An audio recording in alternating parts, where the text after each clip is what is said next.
มื้อนี้สิพามาเบิ่งบ้านพักเจ้าแฮกกี้ได้งานพี่น้อยในอิสราเอลพี่น้องโอ้เดี๋ยวของทำงานเพิ่นเฮ็ดหยังแฮกกันไปครับ เรียบร้อยโอ้มีหอดโน้ตบุ๊กพร้อมเสียค่าห้องวันแล้วนี่อยู่นั่น เสียคือเอา จักบาท ว่าไปผมก็นอนห้องแอร์กูเดียว กันตีเป็นเงินบ้านเฮาจักพัน โอ้เสาห้องหลายเรือน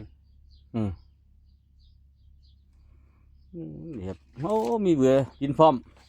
อย่าบ้านพักแรงงานไทยในอิสราเอลเฮา ตั้งเดียวลูกพี่ไปกินก็ บ่ต้องคิดจังไร ว่าต้องคิดยังไงลูกพี่ มาหาเงินอย่างเดียว บิด เบียร์ประตูวัดอะเนาะ เมียว่า เมียว่าไง ถามว่าเห็นทางจึกเป็นลุงแต่แฮกได้เป็นแสนนั่นส่งกลับบ้านจักบาทว่าโอ้ยสาธุอิสราเอลได้เนาะ คนละอิสราเอล คนละอิสราเอล เฮ็ดงานนำกันอยู่ เรียนน้ำกันคนละอิสราเอลเป็นแสนเลยนะ เดี๋ยวจักเพิ่นเอามาสิ เพราะอยากย่ออยากดมหมดแล้วพี่น้องเอ้ย เป็นแสนเพิ่นเอาสิริมาให้เป็นแสน แต่เรื่องของว่านี่แม่นแท้เด้อ